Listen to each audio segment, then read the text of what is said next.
President Donald Trump-based Patriot YouTube screenshot President Trump is likely to name a new Federal Reserve chair over the next few days.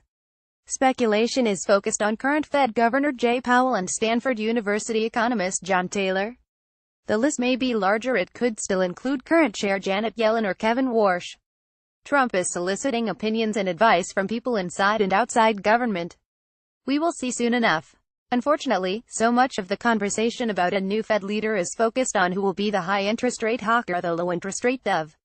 But that's not really the way we should be looking at it. Here's a point: no one has discussed the fate of the dollar. Now, strictly speaking, dollar policy is the purview of the Treasury Department, which has the authority to intervene in exchange markets to buy or sell dollars. By the way, Congress also has a constitutional prerogative to set dollar value. During the 1990s, Democrat Robert Rubin was Secretary of the Treasury, and he advocated a strong dollar policy. Just in case markets didn't believe him, he intervened a couple of times, buying dollars to punctuate his policy. But the Fed and its money-creating balance sheet policies must work with the Treasury to execute dollar policies. In the long run, Treasury interventions don't really have any clout. It's the Fed that really counts. And yet, we don't really know what dollar policies the Fed candidates favor. So far as I know, Yellen hardly ever mentions the dollar. Nor does Powell, at least not in his very few public speeches.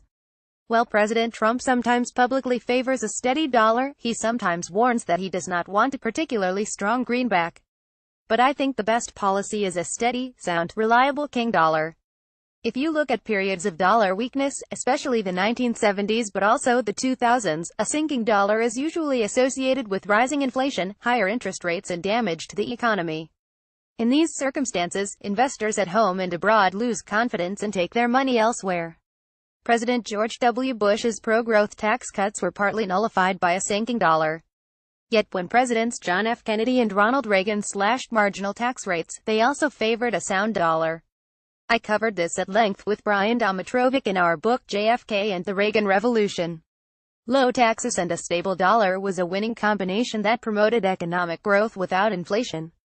There's a lesson to be learned here. But we haven't really seen the Fed reference the dollar for many years. It seems not to be part of its flawed and outdated economic models. By the way, it's not just the dollar's exchange rate with other currencies. The value of our money should also be judged by forward-looking, inflation-sensitive market indicators, such as commodities, gold and treasury bond spreads. Warsh has warned that the central bank should not rely on labor market indicators to gauge future inflation. He instead advocates a market-based price rule. This is similar to the approach used by Reagan Fed appointees Wayne Angell, Robert Heller, Manley Johnson and, for most of his term, Alan Greenspan. And Taylor is working on a study that argues for a return to a rules-based international currency system. Several years ago, former Fed Chair Paul Volcker, who used gold and commodities as leading inflation indicators while appointed, argued for a rules-based monetary policy at home and new international currency cooperation abroad. So if President Trump gets his tax cuts and continues his regulatory rollbacks, the economy will return to its historic norm of 3 to 4% growth. And faster real growth will lead to higher real interest rates and a higher real exchange rate value for our money. As business anticipates much-needed tax cuts, the dollar is rising, gold is falling and growth moves to 3% with minimal inflation. This is a good thing. We're not talking about a skyrocketing currency and interest rates but important adjustments to pro-growth economic policies. But we won't get there without a stable dollar. If the White House, the Treasury and the Fed try to intervene for a weaker dollar, they will soon run into trouble.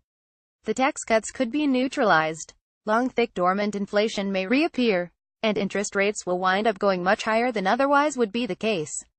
It's a shame no one has directly asked the Fed candidates about the dollar, because more people working successfully for higher wages in a strong growth economy do not cause inflation, as Fed models unfortunately predict.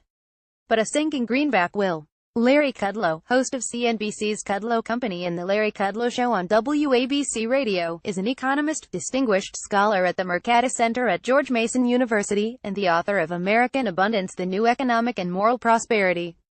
Donate.